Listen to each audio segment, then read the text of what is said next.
And continuing at the Toronto Outdoor Art Exhibit, we're at Colin Carney's booth, photography, and the name of your show is Yellow 641? Indeed. No, I'm sorry, I'm just kidding.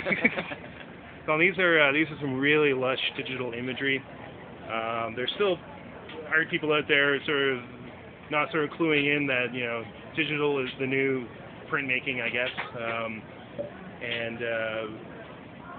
This is some of the most lush, detailed sort of digital work I've seen. I think a lot of people, when they're working digital images, can sort of be tempted to cheat with standard filters and kind of stop at a certain point.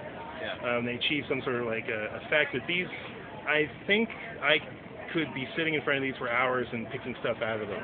That's the game that I'm playing with them, and you brought up printmaking, and I came at this as a lithographer before, and okay. So these are kind of a natural evolution of what I was thinking about in manual print, in stone lithography, and so I started doing these videos at first in a similar fashion, layering, and I also understood I could definitely get sucked into too many tools and tricks, so I've set out a restriction in video and in photography that the only thing I'm playing with here is the relative opacity of each individual photograph, and then I play with the orders so I can generate something new. But in terms of doctoring and editing and cropping, all that sort of decision making is done in the camera, and then I bring in the real photograph as an artifact in the layer.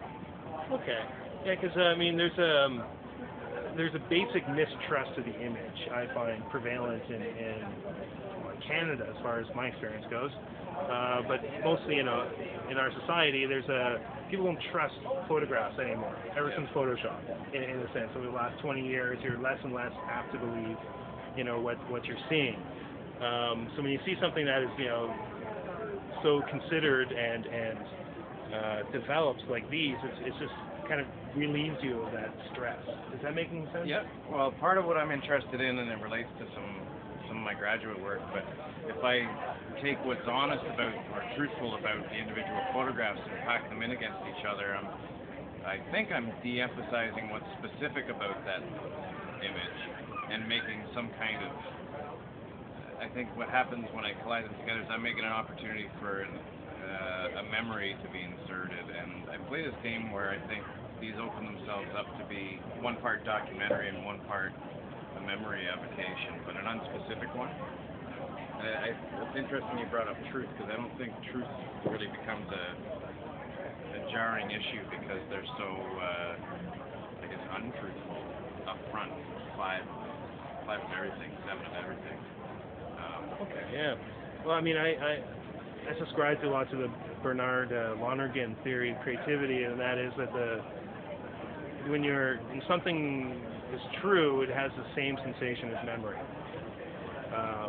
And so these works have this this memory feel to them, and you articulated that, and I was feeling that when I was looking at them.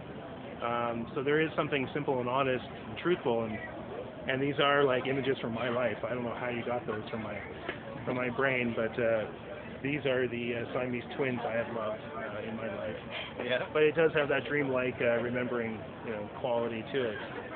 I think part of what I'm doing too is I'm trying to be honest about what I'm using as subject matter. It's relevant immediately to me, and they're my artifacts of nostalgia. They're bodies of wonder that are relevant to me, plants that are in my studio.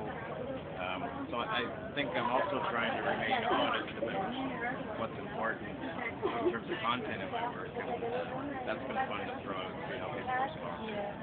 Colin, thanks very much. Thank you.